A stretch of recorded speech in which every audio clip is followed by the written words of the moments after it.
setting up in our TVA or reverse tabletop position. The knees are above the hips and we've got our feet flexed. Our knees are going to stay hip distance apart, and then we're lifting up the chest, the shoulder blades, the arms. We're going to lower both heels down to gently tap the ground but not fully release, and then bring them right back up. We're going to stop where those knees are right above the hips, and then press that low back down into the ground, tap, and then bring it back up. Tap, and then bring it back up. And you keep your hands here if you want to make sure that you're only bringing the legs to that point where the knees are directly above. So the legs are at that nice 90-degree angle, really pressing into that mat below you, and then drawing the knees back up.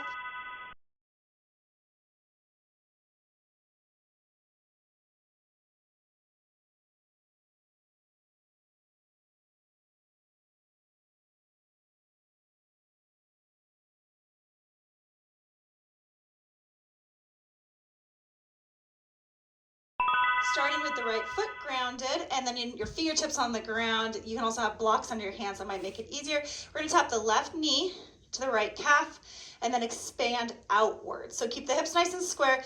The low belly is nice and engaged. There's a nice 3D cinch happening around the waist as we expand, and then we really want to create resistance to crunch into. And then expand, look forward. Keep the crown of your head nice and long and tall, reaching forward as you're pulling back with that left foot. We crunch it in and then expand it out, and feel that lengthening front side and back side of the core as we expand, and really use that low belly in the pelvic floor, recruit in for that crunch.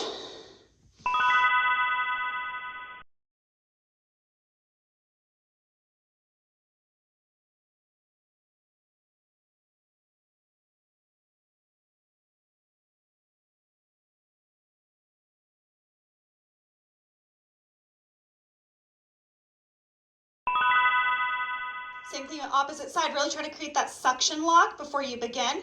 And again, we're gonna tap in, this time the right knee, left calf, and then expand out to the supported sort of warrior three. Tap in, expand out, keep the hips nice and square, and keep that suction lock happening on that expansion. Feel that length throughout the entire front of the core and the entire back of the core. Let's send the breath to the side of the ribs and the back of the ribs there at the top and that expansion. Engage that pelvic floor. As we exhale, we'll do that elevator pull up from the pelvic floor. And you're welcome to pop onto the balls of your feet for that standing foot as well. That nice little compression, quad to belly at the base.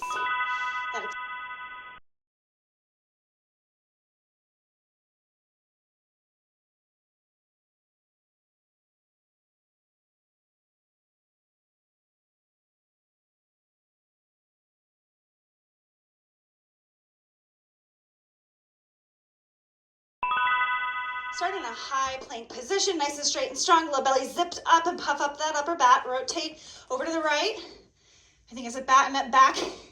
Tap opposite hand to foot. So we're threading through that bottom leg. Back to the high plank. Now with control, we're going to sink keep the toes tucked under into an up dog. It's not really a sink though, because we're really keeping it all nice and active and engaged. And then we elevate, expand back to that high plank. Tap, tap, up dog, plank. So even though we are lowering those hips, we're not releasing. We're keeping everything nice and secure. 3D cinch all the way around the waist, up and down.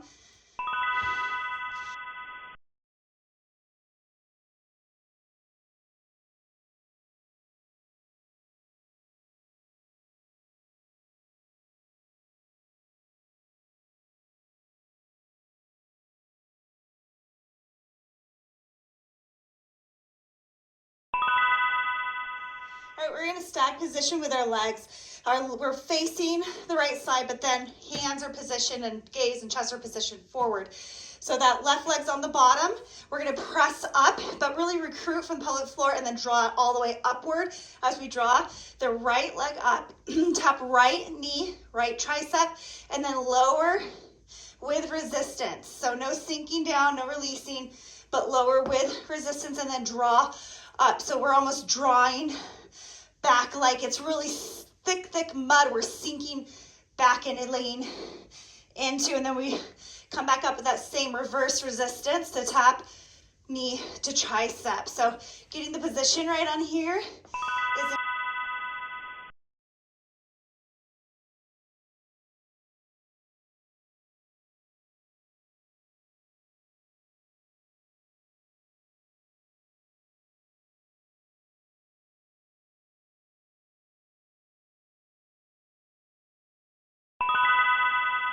all right, same thing opposite side. Right leg is grounded and facing to the left. Now we have that diagonal positioning as we lower down and lift back up.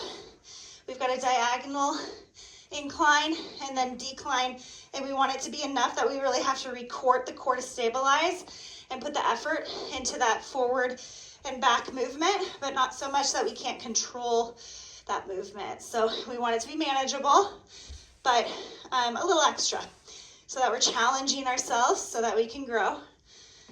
We have to really do new movements and kind of novel movements if we really want things to change. So that's what we're doing here, but doing it in a way that we can still maintain and recruit stability and action.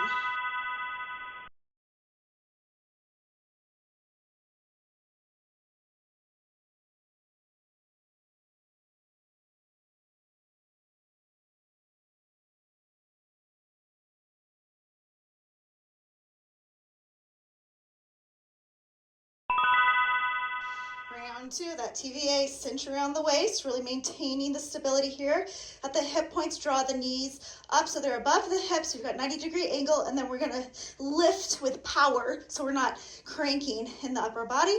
We lower the heels to gently tap but not release, draw them back up, and then they find that base back at the beginning with the knees right above the hip points, and then tap down and draw back in. And as you draw in, I really want you to imagine that you're weaving the median of the core of the front together. So really drawing in and weaving together.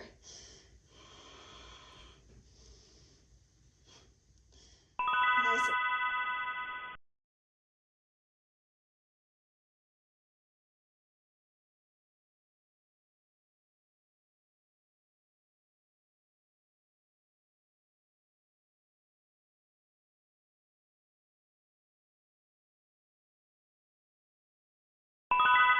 Calf tap and expand, right foot grounded. So remember, you can have blocks under your hands for this if you like. You can stay on the ball of your foot if you like. Now we're really trying to hit that expansion, that lengthening of the front and back body in that supported sort of warrior three that we're expanding into. And we want to keep this sort of suctioning lock happening at the belly as well. Keep those hips nice and squared as we expand in opposite directions, really finding that length and that traction in the length, and then the compression and the crunch. Quad to belly, everything still stays nice and tight. It's a full body activity, but our core is what is at the core of this movement.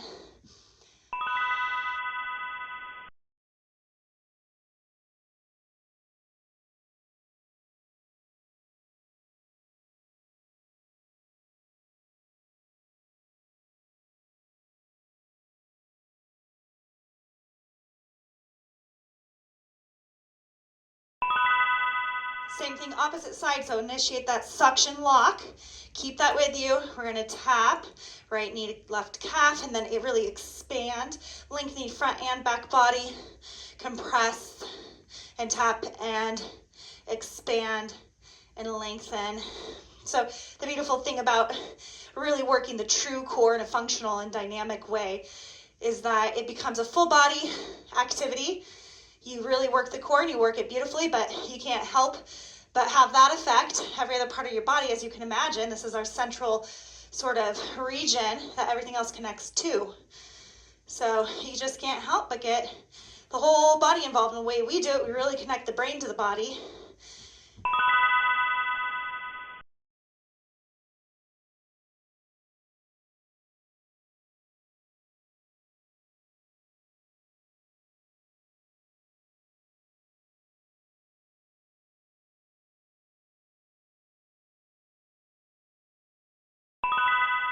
Tuck the toes, high plank. We're gonna take it over to the right side, tap opposite hand to foot, right hand, left foot, take it over to the opposite side, tap left hand, right foot, and then we lower with control and full security. Keep those toes tucked, lift back up, really elevate at the top, and repeat. Tap, tap, up dog, plank. So we're on round 2 already, so we've learned our exercises. We've done that really clear brain tell body what to do. And we've learned what we're doing, so next we can kind of take it to more of a prediction of where we're going.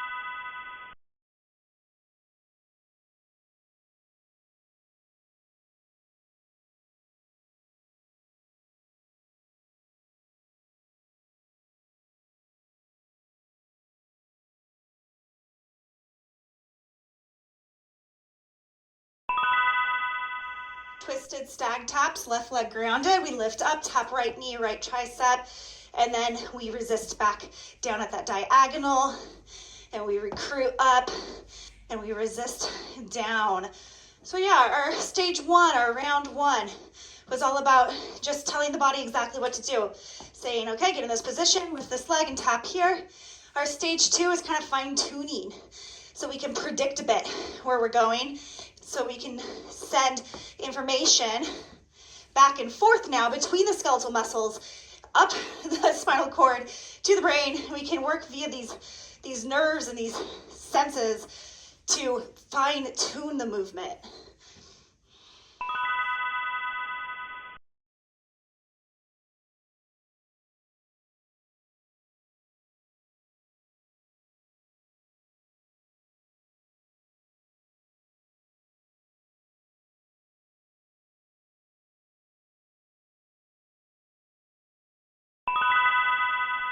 All right, same thing, opposite sides. We're tapping left knee, left tricep, and then resisting down in that diagonal positioning of our twisted stag.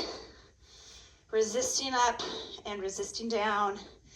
And really trying to feel the movement. So being inside of the movements is kind of like observing the sensory sensations, the sensations that are occurring, and then sending that sensory information to the brain. And we can have kind of like this loop cycle of telling the body what to do, but then the feedback telling the body how to do it a little bit better each time. So that's our round 2, kind of that fine-tuned stage, and we are done with round 2.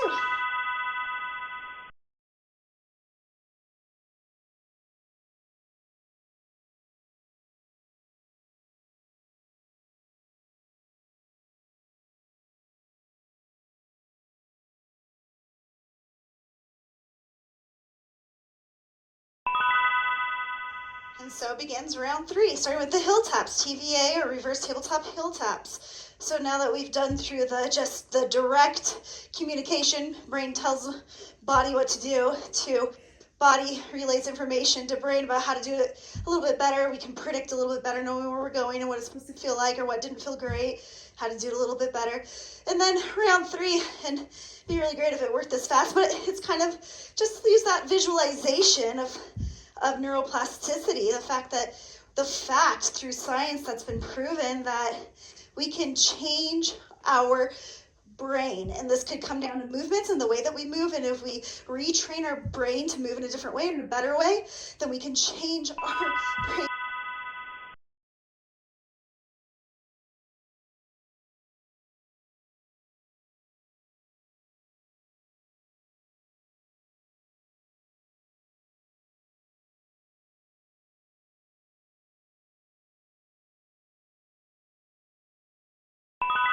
Calf taps, right foot grounded or balls of the feet grounded, finding that length and expansion, and then that connection, compression in the crunch. Lift, expand through both sides of the body, front and back, and we keep it nice and secure all the way around with that tight little cinch around the waist, remembering that we are 3D, we are not one-dimensional creatures. And then applying that visualization of resistance as well, because part of this whole idea of neuroplasticity and the fact that our brain can change our body can change our brain, and make long-term changes like how we carry ourselves, our postures, the positioning of our bones with our tissues. So with that,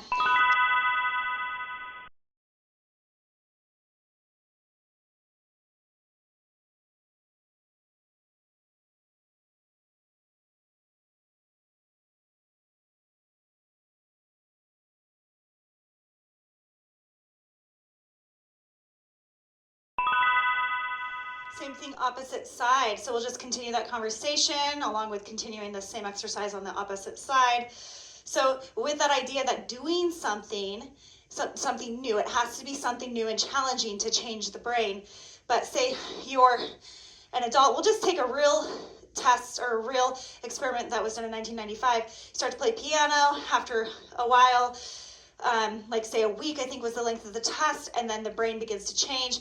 But also they did it where they just visualized, where they imagined playing the piano, and the brain changed that way too. So that's why I think that visualization is also an incredible tool to use in this pursuit to live in a better body for a better quality of life.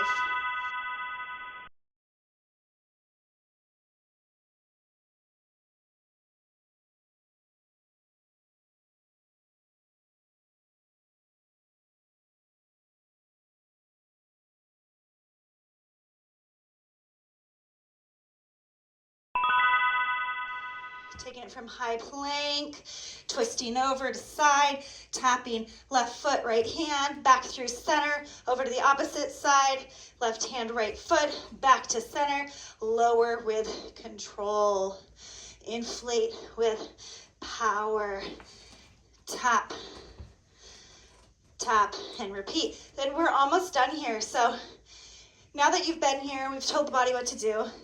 We sent a lot of information back and forth about how to really fine-tune that movement. And now our body's kind of developing and accepting what we're doing and how we want to do it. So this is kind of that muscle memory time where you don't have to put as much information into it. The information's been laid down.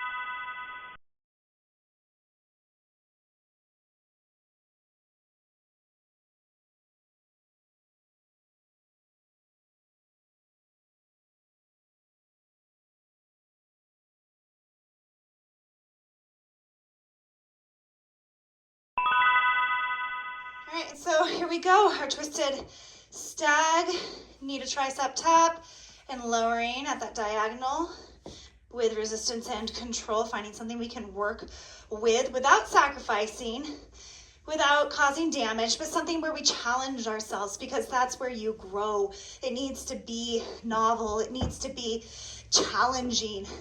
Doing the same thing we've done before sends no new information to the brain and back to the body, and it's all one anyway. So we really need to kind of challenge what we're doing, and how we're doing it if we really want to see change.